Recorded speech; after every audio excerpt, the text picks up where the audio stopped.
Nós estamos no mês de setembro, mês que coloca como centralidade a palavra de Deus em nossas vidas.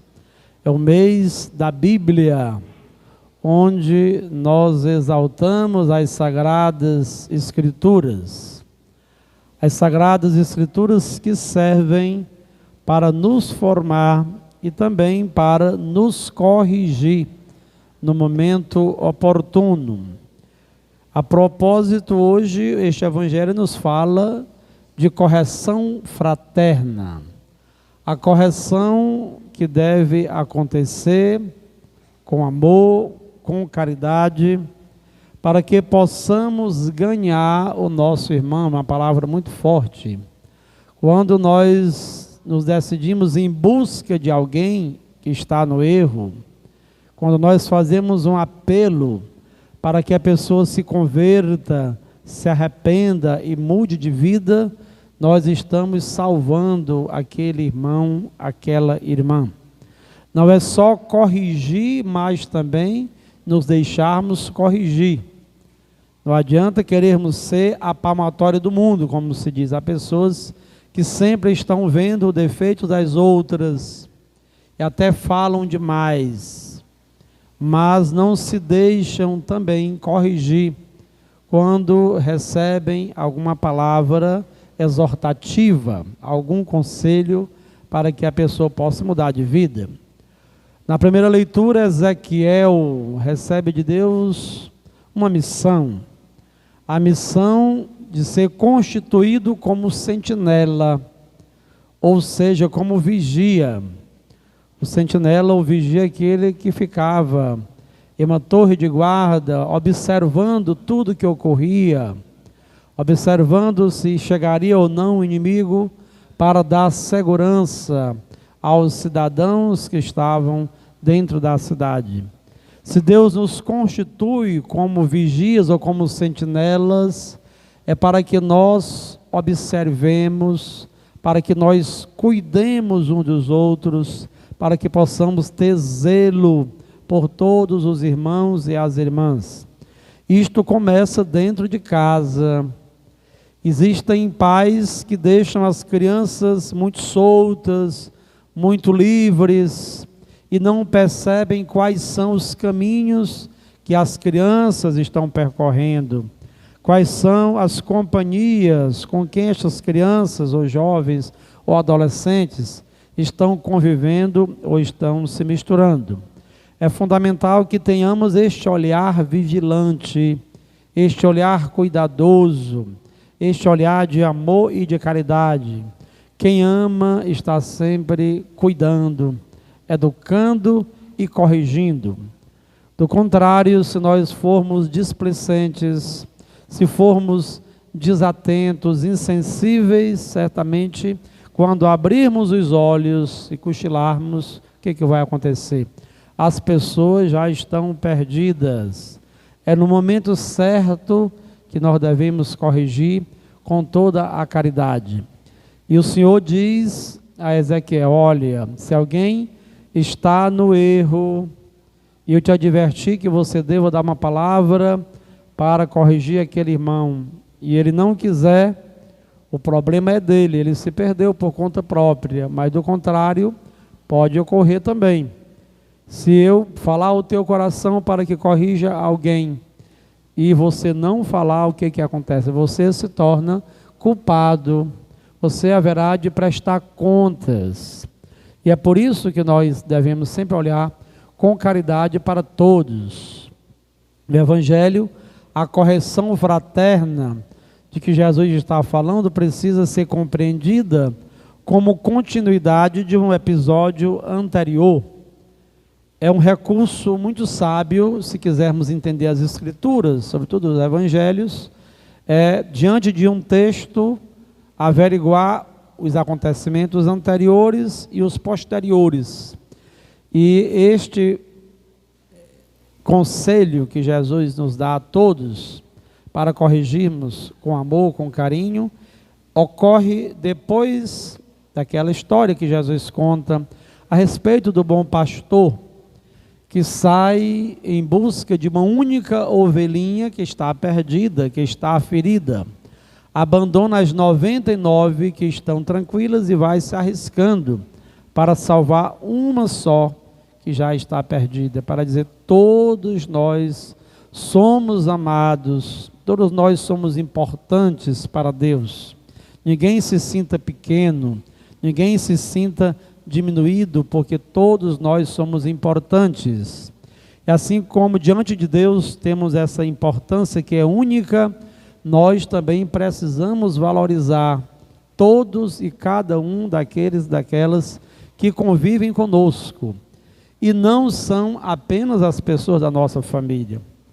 Às vezes nós somos assim, queremos ser zelosos, solícitos, agimos com solicitude para com os filhos, mas um vizinho está ali, está se perdendo, e nós somos omissos. O pecado da omissão é terrível. Quando nós percebemos que a pessoa está caindo em um abismo, em um precipício, nós podemos dar uma palavra de amor, de carinho, de exortação, e muitas das vezes nós não conseguimos fazer isso.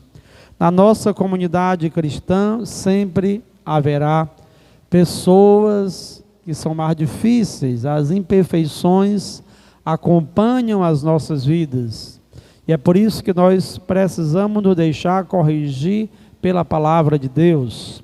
E Jesus começa dizendo justamente isto no Evangelho: se o teu irmão te fizer o mal, te prejudicar, vai em busca dele, vai corrigir a sós.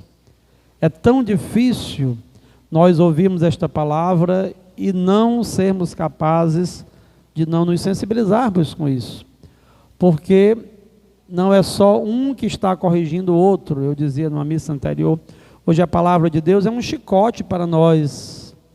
É um chicote porque quando alguém nos ofende, o que acontece? Quase sempre nós queremos distância daquela pessoa, ou então nós nos entregamos a um silêncio muito grande, a uma insensibilidade, damos um gelo na pessoa, uma frieza total, esperamos que a pessoa venha até nós, até dizemos que somos cristãos, porque ouvimos a palavra, porque nós comungamos, e dizemos: se ela ou ele vier até mim, me pedir perdão, quem sabe? Mas não é assim que diz a palavra. Nós que fomos ofendidos e que somos cristãos de verdade, nós é que devemos ter iniciativa, nós é que deveremos oferecer o perdão, porque a pessoa realmente vai perceber algo diferente. Eu não mereci tudo isso, mas a pessoa demonstra que quer o meu bem, que quer me salvar, que quer me ganhar, e é isso que é ser cristão. Tanta coisa bonita nos ensina Jesus neste Evangelho, mas infelizmente está na contramão daquilo que nós queremos praticar no nosso dia a dia. Como insisto sempre, a catequese do mundo parece ser mais forte do que aquilo que Jesus realmente nos oferece através da sua santa palavra. Se o teu irmão pecar contra ti, vai corrigi-lo, mas em particular sós contigo. Quase sempre não ocorre isso. Nós falamos mal da pessoa, vamos dizer para todo mundo que nos ofendeu, que a pessoa fez isso ou aquilo, mas dificilmente temos coragem de enfrentar a pessoa, de ir até ela, de tentar mostrar a ela que aquilo não faz bem, que aquilo não é correto. E continua a leitura, a gente vai a sós, em silêncio, para quê? Para que não haja constrangimento. A pior coisa do mundo é quando a pessoa se sente diminuída e humilhada pelos outros. O constrangimento público é em silêncio, não é divulgando, não é falando mal. Hoje vivemos num mundo de muita publicidade. As pessoas se expõem de uma forma vergonhosa. É o mundo de hoje, o mundo das novas mídias. Muita coisa que é reservada, que deveria ser reservada, é colocada em público, sem um mínimo de pudor. As pessoas perdem a noção. As pessoas criam uma briga uma com a outra e acham que todos os outros precisam acompanhar aquilo que está acontecendo. Há muita difamação nas mídias, porque as pessoas perdem o autocontrole, perdem a caridade, perdem o amor, perdem a solicitude. E é fundamental que nós nos deixemos corrigir pela palavra de Deus. Qualquer correção aconteça com amor, no silêncio, a sós. Isso deve ocorrer. Se não conseguirmos salvar aquela pessoa, resgatá-la, reunamos 2, 3 pessoas. Existem tantas pessoas boas na comunidade que têm o dom de aconselhar, de dar uma palavra, de confortar. Se a pessoa ainda não ouvir, aí sim, vamos reunir a igreja. Se não ouvir a igreja, que ela seja tratada como um pecador público. É a famosa excomunhão. Excomunhão que nem sempre foi bem praticada ou bem compreendida. Infelizmente hoje há grupos também que vivem colocando a doutrina acima da caridade e do amor. Perdem a essência do que é o amor evangélico e vivem prometendo excomunhões e exclusões aos outros. Neste ponto devemos lembrar que as igrejas evangélicas têm um costume de disciplinamento. Quando de repente um crente, um evangélico faz algo que é vergonhoso, eles disciplinam, a pessoa passa um tempo afastada. Mas esta disciplina não pode ser para todo o sempre, não é. A pessoa que está afastada da comunhão, está afastada de um ministério. Já aconteceu como padre, quando havia algum escândalo, né, por parte de alguém que estava na coordenação de uma pastoral, de chamar a pessoa com caridade e dizer: agora não é o momento de você estar à frente. Mas isso não significa que você não possa retornar depois. A pessoa precisa receber também esta oportunidade de mudar de vida, de ser de Deus, porque não basta estar na igreja, né? Não basta estar na igreja, precisamos estar de corpo e alma, vivendo aquilo que Jesus realmente pede de nós. Excomunhão por excomunhão, para humilhar, para afastar, para distanciar, para diminuir, isso não leva a nada.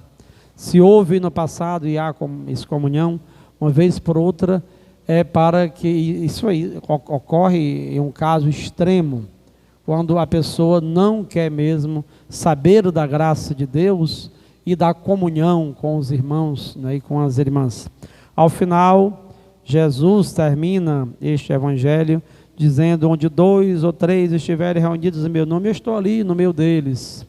Nós estamos, enquanto igreja, hoje há uma tendência muito grande de querermos ser igreja sozinhos, de querermos buscar a Deus sozinhos, de pensarmos: eu oro em casa, eu rezo em casa, até diante do meu celular, e não preciso mais dos outros, não preciso mais da igreja. Jesus garante a sua presença quando estivermos reunidos em seu nome, quando estivermos concordes naquilo que é essencial para a obra de Deus, para a obra da evangelização. E o essencial é que possamos nos amar, que possamos nos perdoar, que possamos nos corrigir os outros e também possamos nos deixar corrigir sempre. A palavra de Deus tem essa supremacia, essa prioridade na vida de todos nós. Ninguém se sinta com esta capacidade de julgar os outros, de achar que não pode cair, que não pode fracassar.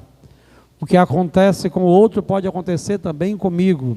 Por isso é necessário sermos humildes diante daquilo que Jesus nos ensina. É a palavra de Deus que nos corrige sempre, e a cada dia queremos pedir a graça de sermos mais misericordiosos, mais bondosos, mais dóceis ao Espírito Santo de Deus, para que possamos ser instrumentos de salvação, de libertação para o mundo de hoje. Louvado seja o nome de nosso Senhor Jesus Cristo. Para sempre seja louvado. Professemos a nossa fé.